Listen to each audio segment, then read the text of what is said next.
Palabra de vida.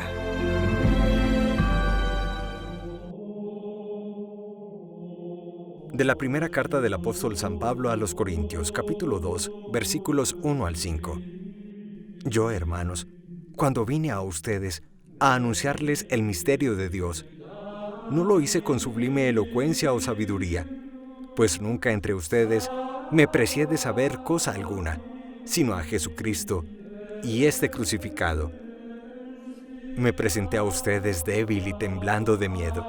Mi palabra y mi predicación no fue con persuasiva sabiduría humana, sino en la manifestación y el poder del Espíritu, para que su fe no se apoye en la sabiduría de los hombres, sino en el poder de Dios.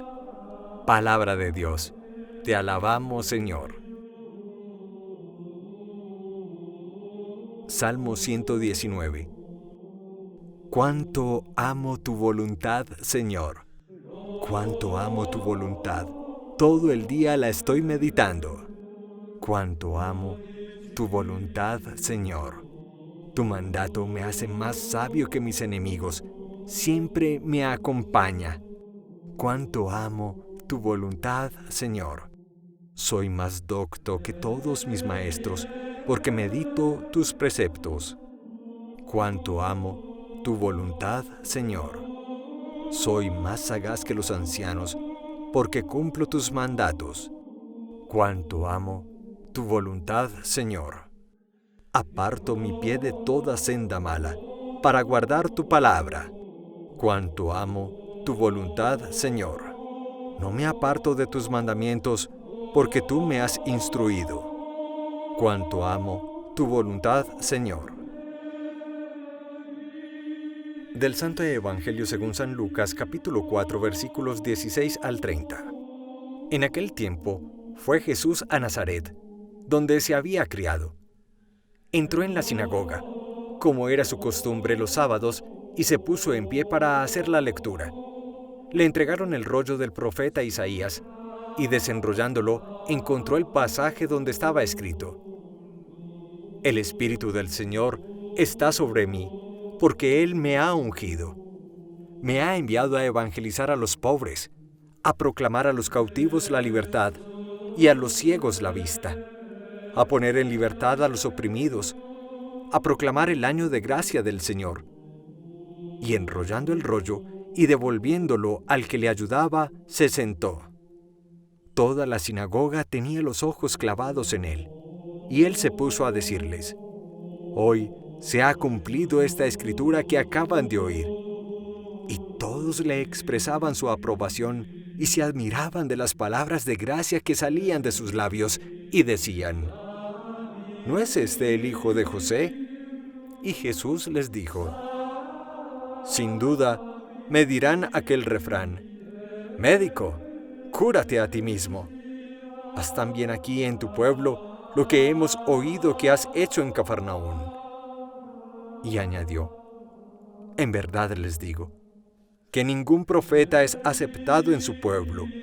Puedo asegurarles que en Israel había muchas viudas en tiempos de Elías, cuando estuvo cerrado el cielo 3 años y 6 meses, y hubo una gran hambre en todo el país. Sin embargo, a ninguna de ellas fue enviado Elías, sino a una viuda de Sarepta, en el territorio de Sidón. Y muchos leprosos había en Israel en tiempos del profeta Eliseo. Sin embargo, ninguno de ellos fue curado más que Naamán el sirio. Al oír esto, todos en la sinagoga se pusieron furiosos, y levantándose, lo empujaron fuera del pueblo y lo llevaron hasta un precipicio del monte sobre el que estaba edificado su pueblo, con intención de despeñarlo. Pero Jesús se abrió paso entre ellos y seguía su camino. Palabra del Señor. Gloria a ti, Señor Jesús. Muy en el inicio de este Evangelio, según San Lucas, Jesús da a conocer en la sinagoga de Nazaret cuál es un poco como la misión que Dios ha puesto para cumplir, para realizar a lo largo de su vida. Jesús reconocerá a partir de la lectura de un texto del profeta Isaías, según la costumbre los días sábados reunirse en la asamblea para escuchar y reflexionar sobre la Torá o los profetas, en este caso el profeta Isaías, Jesús proclama ante los suyos la lectura de Isaías que afirma: el Espíritu del Señor está sobre mí. Me ha ungido para anunciar a los pobres, a los cautivos la libertad, la vista a los ciegos, para dar libertad a los oprimidos y para anunciar el año de gracia del Señor. Se servirá Jesús de este texto profético para decir que Él es el cumplimiento de esas profecías que siglos atrás Isaías había anunciado. De hecho, frente a la mirada atónita y admirada de la gente que le acompañaba en la sinagoga, Jesús afirmará: hoy se cumple esta escritura que acaban de escuchar. Pero tal vez lo más interesante del relato no es el anuncio anticipado de lo que es la vida y el misterio de Jesús, su misión de anunciar la buena nueva, de llevar la libertad al cautivo en su corazón, de anunciar el año de gracia del Señor. Quizás lo que más sorprende es la actitud humana de sus oyentes. Unos lo admiran, se sorprenden, lo acogen, hay fe en ellos. Otros, por el contrario, de alguna manera medio descreídos, incrédulos, afirmarán de Jesús: ¿acaso no conocemos su origen humano? ¿Acaso no es este el hijo de José el carpintero que se crió muy cerca de nosotros en este pequeño pueblo de Nazaret? Jesús comprenderá entonces las dificultades del corazón humano para aceptar lo que es una verdad profunda que Dios ha sembrado en el corazón del hombre. Saber que Dios se encomienda dando carismas, dando dones a personas particulares, misiones más altas. Nuestro mundo 2000 años después no ha cambiado mucho y hoy tenemos grandes dificultades para reconocer la verdad, la bondad en otras personas. Siempre buscaremos por nuestra incredulidad, por nuestro escepticismo o quizás por otras motivaciones humanas como la rivalidad, los celos, desconocer la obra buena que otros realizan. Recuerdo en los años en que estudiaba Derecho, un profesor, cuando hablábamos sobre la inteligencia y el éxito profesional de otro profesor abogado, decía en su clase a nosotros, sus alumnos: este simplemente no fue tan inteligente en los años de universidad, simplemente ha contado con suerte. Asimismo recuerdo de otro colega, abogado, se decía en su época: es simplemente que viene de una familia de juristas y eso le ayudó para darle un buen nombre como tal. Eso me permitió a mí desde joven descubrir lo que es la rivalidad, lo que es la competitividad, lo que son los celos, lo que son las envidias en el mundo de los humanos. Médicos con médicos, abogados con abogados, deportistas con deportistas, artistas de televisión con artistas de televisión. Cuánta emulación, cuánta competencia, cuánta rivalidad.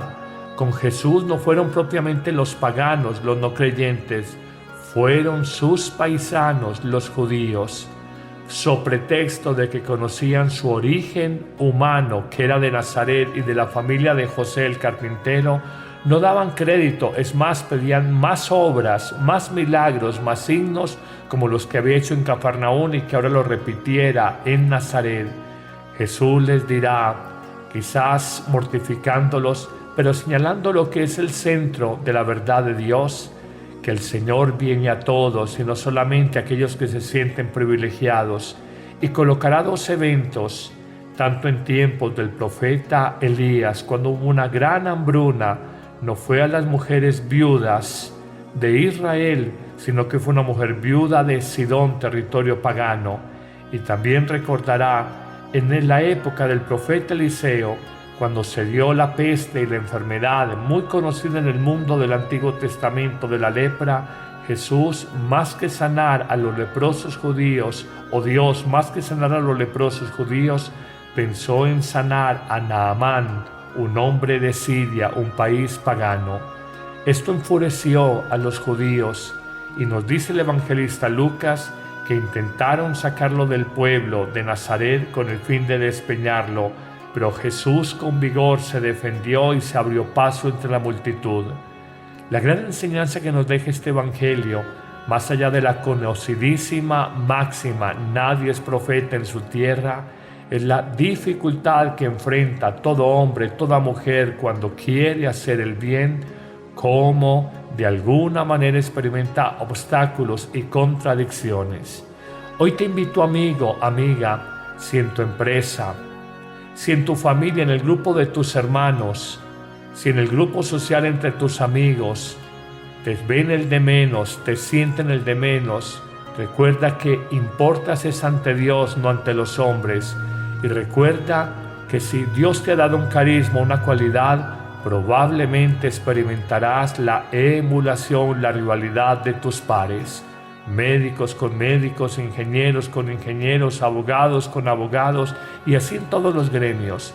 Probablemente es la realidad de la vida, pero la obra de Dios, recuerda, no se puede detener.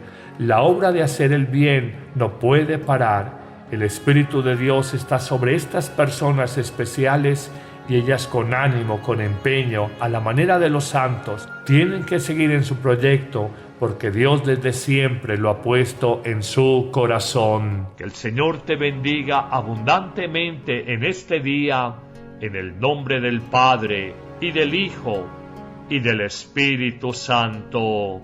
Amén. Sanando nuestros conflictos. Fuimos creados para vivir en el amor y en la paz. Sin embargo, tenemos grandes dificultades para la convivencia armónica y tranquila. Sanemos nuestros conflictos y vivamos con más plenitud. En agosto, todos los lunes, miércoles y viernes, espéranos en vivo a las 9 de la mañana por Facebook y en nuestros canales de YouTube con el Padre Carlos Yepes. Porque Dios quiere para nosotros vida abundante. Te esperamos.